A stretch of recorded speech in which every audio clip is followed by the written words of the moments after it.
What up, what up? Happy Maniac Tuesday. Maniac Monday is now Maniac Tuesday this week. Quite frankly, because I got a lot of crap going on. But I promise to give you an early edition of Week 9 Pick'em to make up for that. But anyway, I'm Iman, Kells, the Maniac. This is your Week 8 recap, regardless of what day it is. And we're going to start off a little different. Now we're doing picks. I got, second opinion going on. And Nemo 916. So for the last 10 weeks, we're going to go head-to-head, 50 games. 5 down, 45 to go. And I'm going to keep track of the standings. So after 1 week, everyone did pretty well except for one MF, who I'll be addressing in a second.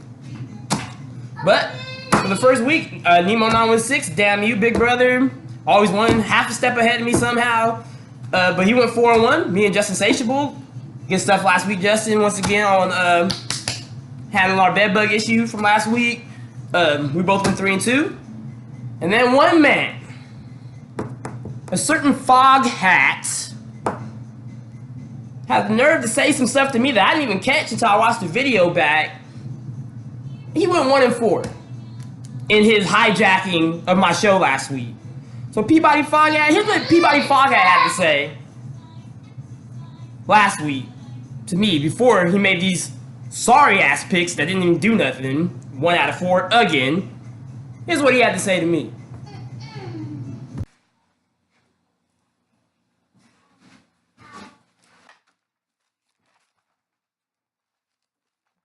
This is Peabody Fog Hat. And it seems I've caught Iman Kells slipping. And I am now in his home with his notes. And it seems that the Maniac Minute has now become Peabody's Picks. What are you doing here? And welcome to our first guest on Peabody's Picks, Justin Satiable. You're not supposed to be here. No, dude, I have Iman's notes. He told me to come by and do Peabody's Picks because it was such a hit last week. Oh, okay, and he wanted me to he wanted you to be the guest. You're the guest. What, really? Yep. I just talked to him about 5 minutes ago. Oh, I'm so honored. Oh, great, awesome. great. Just insatiable guy, used to. And you know what? Iman was talking a lot of mess about the way I did my picks last week, but let me tell you what. Peabody Fog Hat did his research once again. Peabody Fog Hat did his research, and let me tell you, I know the players now, so watch out. Watch out. You did some research, huh? Oh, I did. Yeah, I saw your picks last week. I got one. You got one. I'm gonna get more this week. I challenge you to a weekly pick-off, Iman Kells. I challenge you, and Nemo 916. With much respect to you, Nemo 916, I would never talk to you that way. But Iman got me messed up, man. He has me messed up. Nah, man, you got me messed up, and my entire squad. Which is why after Peabody proved to be a fraud, he was taken care of by Justin Satiable. Like so. But those are Peabody's picks and Justin Satiable. Thank you very much, Justin. I appreciate it. And you know what else? In your face, Iman, because you said I would never be on the Maniac Minute again, yet here I am at your house. Wait a second. Didn't you say that he told you could do this? He did say. Hey, Maniac. I'm Peabody Fog Hat. This has been Peabody's Picks. Catch me on Fog Hat Files, more Maniac Minute. I'll see you later. Nothing's better than Fog Hat. I got him. No, Justin. Hey. Now, Peabody. If you're any type of man who I can respect at all, I would consider accepting your challenge to outpick me week after week.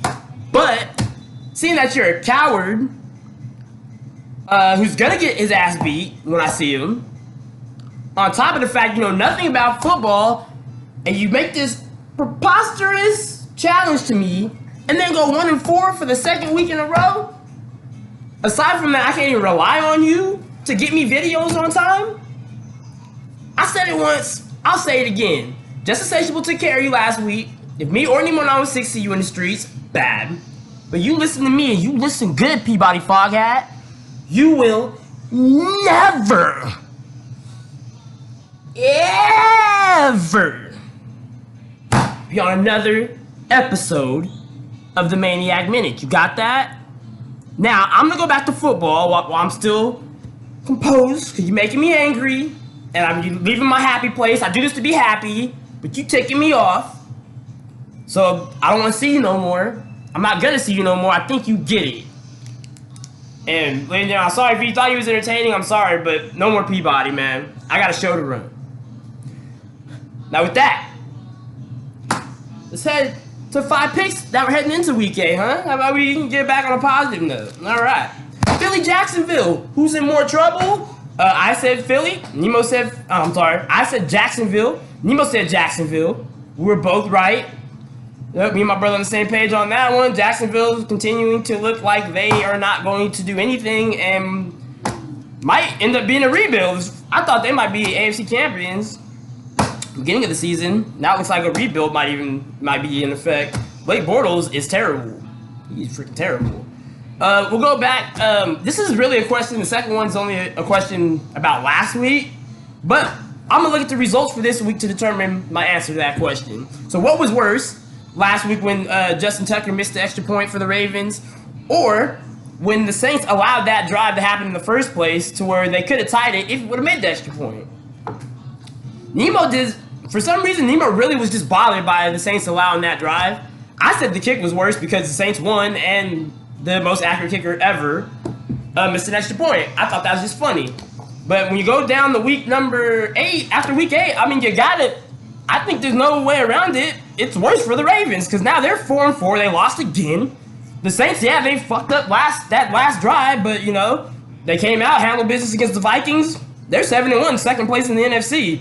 So as far as I'm concerned, it's worse for the Ravens than the Saints. I don't give a shit if they drove all the way down the field when they weren't supposed to. Good teams find a way to get it done even when they're effing up. So whatever. Number 3, what is John Gruden doing? Obviously, he's tanking, so we're going to move on from that. Amari Cooper, will he make immediate impact? We don't know. Cowboys didn't play. F it. Man, Peabody got me in some type of mood, huh? I'm acting some type of way. I'm sorry, y'all. He got me worked up. I feel like I got an attitude right now. Fuck. I'm going to straighten it. 4, can Hell Aaron do it on his own? Against the Rams, Nemo 916 said no. He was right. The Rams won. They barely won, though. But the funny thing about it, this question wasn't relevant because Aaron Rodgers only had 1 touchdown. He didn't really do all that much. Rams narrowly escaped. And that's pretty much how that works. And, okay, and 5thly, who is the king of the North? That would be the NFC North. Well, I mean, it was pretty much a race between the Bears, Vikings, and Packers. Vikings and Bears got the job done. I still think Vikings are the best team in that division. Bears probably second most complete team.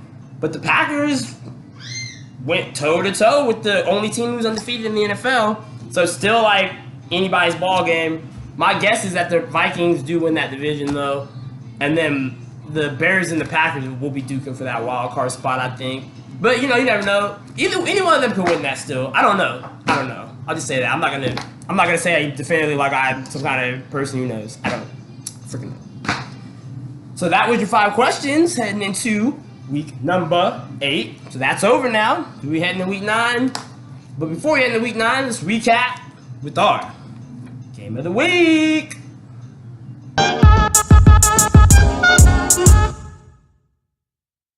Give them the chills with the steel. 1 shot, 1 kill. Give them something to feel. You want the spotlight, but you ain't ready to fight the warlord to the depths, so you'll be easy to smite. So cut your losses, chump. Save it off. Still undefeated. Still my pick for Super Bowl champions. And this moment will be part of the montage. Let's waste no more time.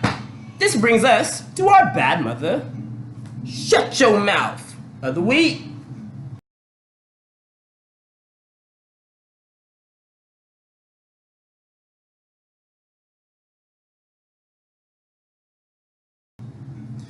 Todd Gurley, boy. I don't see how this man's not MVP. I mean, it's either him or Pat Mahomes. Ooh, I said it. I said Mahomes. Ooh, I used to say Mahomes. I said Mahomes, though. Yeah, it's either him or Pat Mahomes. And, you know, Pat Mahomes, he could have been the bad man shut your mouth for the 3rd time this week. He threw 4 touchdowns again. But he threw 4 touchdowns and 1 pick last week. So I'm not going to let him get away with throwing another pick and then making the bad man shut your mouth again. Because I let him get away with it last week. But Todd Gurley, man, from scrimmage, doesn't matter. Carrying, freaking receiving. The man, 25 carries, 114 yards yesterday. 6 receptions, 81 yards. Damn near 200 yards from scrimmage. I think that's 195 when you add him up. And he's been killing it all year. He is the MVP. He is the baddest mother shut your mouth in the league as far as I'm concerned right now. Just period. Forget week 8. Todd Gurley gets it done. Every time he steps on the field, he destroys them. And if you don't let him get the yards, he'll just score 3 touchdowns on 50 yards. It doesn't matter. He's gonna make an impact. Ain't nobody stopping him. So there you go. Honorable mention games was again the Broncos 23, Chiefs 30. Pat Mahomes. Yeah, I said it on purpose. Mahomes. 303 yards, 4 touchdowns, but the INT stopped him from being the bad mother shut your mouth of the week once again. But that man's killing it. There's only 2 MVP candidates right now as far as I'm concerned. One's in KC, one's in LA. Other honorable mention game, Saints 30, Vikings 20. After the Vikings seemed like they played a better game than them. Kirk Cousins killed it. Stephon Diggs and Thielen, the receiver, they did well. Stephon Diggs with 10 receptions, 119 yards and a touchdown. Kirk Cousins, 359 yards, 2 touchdowns, 1 INT. But a defensive fumble made the difference for the Saints. So that's how that worked. Right, results from the games that we did not speak on thoroughly. Again, Eagles 24, Jags 18. Carson Wentz, 286 yards, 3 touchdowns. Jags are in trouble. Jets 10, Bears 24, Mr. Trubisky 220, and 2 touchdowns. This would have been actually probably the game of the week if these 2 teams weren't mediocre at best and I gave a crap. But Bucks 34, Bengals 37. It was a good game though. Jameis Winston threw 4 interceptions, was benched for Fitzmagic. Fitzmagic returned. 194 yards, 2 touchdowns, brought him back from a sizable lead.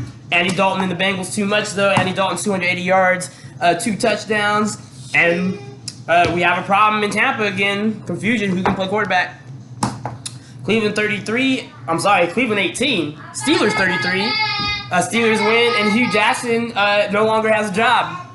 So, Wild Child. Hey, come here. You always gonna talk over me, might get him in there. Wild Child, what were your thoughts on week 8? What are your week 8 thoughts? You enjoying it? Are you just trying to mess up my show? You have the floor, brother. Oh yeah, and if you enjoyed JJ the Wild Child's advice for your everyday life last week, there'll be plenty more of that came from. So look out for JJ the Wild Child as he gives advice for your everyday life, and he takes my hat. Then we got Colts 42, Raiders 28. That's sad. 49ers 15, Cardinals 18. Who's better at blowing a game? The Raiders or the 49ers? We're gonna find out on Thursday, and I'm gonna find out live from Candlestick. I'm sorry, not Candlestick. You see how shows you I'm not a Niner fan like that. I haven't been to a Niner game ever. It's at Levi Stadium. That's how much I should go see the Niners play. But yeah, and finally, Pats a lot, Bills a little. So that's pretty much how that works. Look out for Week 9 Pick'em, which we're gonna have a special edition because I'm gonna be going to the Niners Raiders game this weekend, so they're gonna be part of our picks because I can't skip Niners Raiders. So yeah, look for me Wednesday night, Thursday morning, something like that. Look out for Nemo 916's rebuttal, perhaps. He'll definitely be doing the pick'em. He might not have time to do a rebuttal so soon before the next pick'em, but same time, he will be doing the pick'ems.